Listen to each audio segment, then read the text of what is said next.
Scott, if I can start with something that kind of came out of the blue today, at least for me, in hearing a variety of analysts talking about a potential federal election. What brought this on, and how likely is this to happen, in your opinion? I'll take the questions in reverse order, if you don't mind, Sure. counsel for the opposition. I think it's quite unlikely.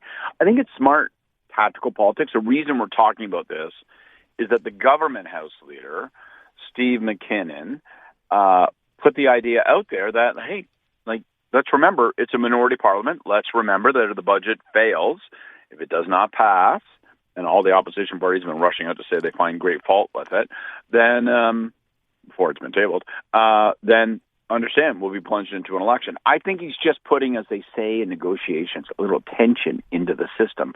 And, the likelihood of an election is extraordinarily low. Why would this get raised? Just to remind people of the stakes and put a little pressure on some of those opposition parties. So I don't think you're going to see the Bloc or the NDP pledge support to the government, but have a couple of them just, get lost on the way home from the fishing hole, get a little vote day flu, that kind of thing. Just all the government needs is 2-3 votes. So I think that's the idea. That's what's happening. And then, it just gets people all chattering. Okay. I mean, even when the budget is presented, and we already sort of have an idea, don't we, from the opposition, even before, as you said, knowing what's in it, that they're going to object to this anyway, that's not going to bring down a government. Well, I mean, these things can go screwy, right? Remember, I'm reading the Jim Coots diaries, which, by the way, for anyone who's interested in Canadian political history, go do it. Guy was the chief of staff, or not chief of staff, principal secretary to Pierre Elliott Trudeau, and I'm literally reading through the 1979 Joe Clark budget, which they got up that morning thinking they were going to pass the budget. Turns out they couldn't, and they lost, and the country was plunged into a wintertime election that was unexpected. So weird things do happen. I don't think a weird thing is going to happen on this budget. What are we expecting? This is a bit unusual. We heard earlier this morning Mark Carney will be addressing the nation, as they say, at 7 o'clock tonight. What's this going to be about? It's interesting. On the one hand, it makes a sort of sense. The Prime Minister is going to be out of the country for the next 9 days. So if you think about it, the run-up to the budget, everybody's going to be starting to really crank up the old speculation machine. What's going to be in the budget? There'll be leaks from the Department of Finance, this thing, that thing, all that sort of stuff. He's going to be out of the country. He's not going to be part of the play. And so to put his stamp on it, to try to frame that discussion and debate, makes some sense to do a speech in advance.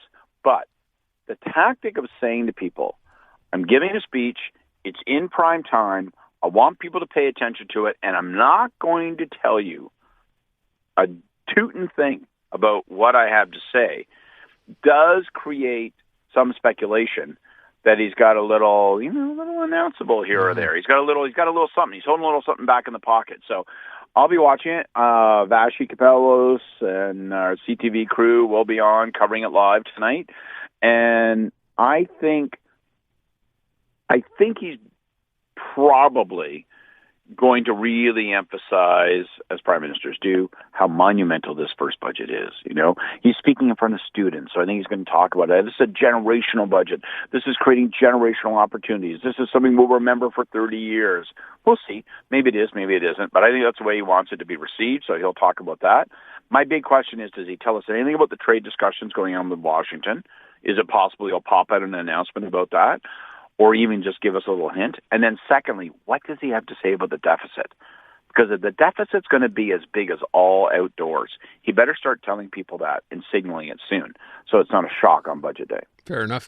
Can I just ask really quickly, Pierre Poilievre, this whole idea of calling the RCMP the head despicable for not having followed through on criminal charges against Justin Trudeau, is this actually catching fire in Ottawa? Or are people looking at him like, what are you doing? He's no longer the Prime Minister. Let it go.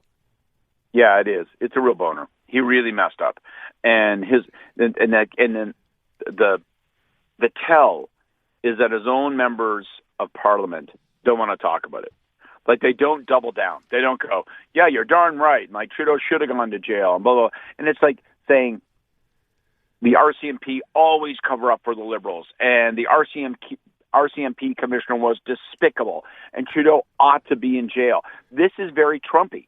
Who do you think of when you hear a political leader say, my opponent should be jailed? Yeah. Trump. What does he not, Pierre Poilievre, want to be compared to? Trump. So why is he doing this? I think it was just a screw up. I think he can't help himself. He gets into a conversation on right-wing podcasts. They start like chewing on like, conspiracy theories and grievance politics, and he can't help himself. He's in his glory. I made a joke. It's like, it reminds me of Leafs fans who like you end up in a tavern with. If you have more than 3 beers with a Leafs fan, what do they talk about? The 93 playoffs. Yeah. They talk about Carey Fraser not calling a high stick on Gretzky, Dougie Gilmour going down, how they never got into the finals, and blah, blah, blah. And I always say, the Habs would have clubbed you anyhow. But it reminds me of that. He's in his element, like that Leafs fan in a tavern. Can't help himself. He just goes back to his greatest hits. Look, I want to get a couple of things in here. Number one, the PACCAR story broke today here in Quebec, 300 people being laid off at the plant up in Sainte-Thérèse. And the most galling part of this story, Scott, is the fact that it was announced by the union today, and this came up in an interview on the French side, that the Quebec government, despite this whole buy local when you can, is buying trucks and has bought trucks for Hydro-Quebec and the SAQ, not from PACCAR, but from the U.S. So 300 jobs are gone. This is all because of Trump tariffs. What happens next here? Well, this is part of this wrenching readjustment that we're all going to have to make. Who would have ever thought it was a mistake to buy your heavy vehicles from, the United States? Because no one thought of it as the United States. So you thought of it as an integrated North American auto sector. So you didn't think that you were buying them here or there. Now this is the effect of Trump, the way he's poisoned the water, tried to turn us all against. The fact remains there actually is no Canadian auto sector. There is no American auto sector. There's just a North American auto sector. Trump won't be happy until he demolishes the whole damn thing. Hooray for you, China. You're going to be the beneficiary. But we get now the union's going to come out. Now the government of Quebec is going to have to change its procurement policies. Other governments across the country are going to go, geez, you see what happened? They go there. He sure took one in the ribs. So now we're going to have to say, where do we buy our trucks when it comes to our big fleets? All this is going to change. And where are they going to buy them? They're going to say, well, I'm only going to buy it from St. Thomas, Ontario. Lots of rock. Like the United States is forcing those companies to move. Like the auto sector is in a really desperate position, and I just don't know how government's going to fix it because Trump has no interest in helping. He is going to burn the barn down, even though the horses are locked inside. This issue, though, when I say about buying trucks, not from here but from there, people point to the fact that, we're talking so much, certainly when they start talking tariffs about interprovincial trade, and I know there were a lot of meetings. Has something actually come of that, all that talk between provinces on working on interprovincial trade that you're aware of? Literally a bag of salt, nothing, nada. Okay. And, at the federal level, they passed legislation saying that, they'll eliminate federal barriers to interprovincial trade, but there really aren't. That's kind of easy. There are legitimate reasons that these things haven't been fixed. I got involved in politics in the late 1980s. I was working in government in the early 1990s. I would go to meetings where people would say, we've got to bring down interprovincial trade barriers. So when I heard this big ballyhoo earlier this year, I'm like, yeah, we'll see, man. There are reasons that these things have not come down. There are internal political pressures on a regional and provincial basis. And so people agree to it in concept, and then they drag their heels in practice. So don't expect much, is what you're saying. Don't expect much. Okay. If you think you're going to be able to buy BC wine at the same cheap rates that somebody in Kelowna does, no, not up. Last thing before I let you go, it's going to be the Blue Jays and the Dodgers in the World Series. I loved someone comparing this yesterday. Basically, the Toronto Blue Jays, a little team that could, because no one expected much from them at the beginning of the season, against a team that can only be described as a juggernaut in the LA Dodgers. What are you seeing happening here? I love high expectations. I love when someone I dislike. I love it when my opponent. I love it when my competitor has high expectations. How much higher could the expectations be? I just ask you this. Ohtani. Can he throw 10 strikeouts and hit 3 home runs again? No, that happened, let's see, once in history. So he's got his historic peak moment out of the way. That's to our benefit. I love the way this sets up, man. Not going to be Otani. It's going to be O Canada. We're coming for them. I'm going to game 1, my friend, and I am going to catch a home run ball. We are laughing. We're going to take this thing. Should never drink before you come on the show with me, Scott. It's a bad move. Don't make fun. I'm telling you, this is sincere, sober enthusiasm. I'm pumped. Who's winning the series?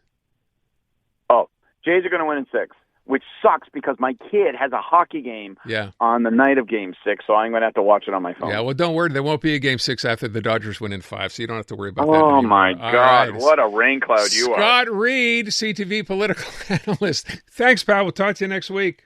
See you later. Unmistakably Canadian. It's the music that raised you. The artists raising the bar. Hi, this is Brian Adams. Hey, my name's Brett Emmons. I'm from the Glorious Sons. Hi, I'm Nelly Furtado. Made in Canada. The station that champions Canadian music. Loud, proud, and all yours. No passports required. Just press play. Tap into Made in Canada now on iHeartRadio.ca Or the free iHeartRadio app.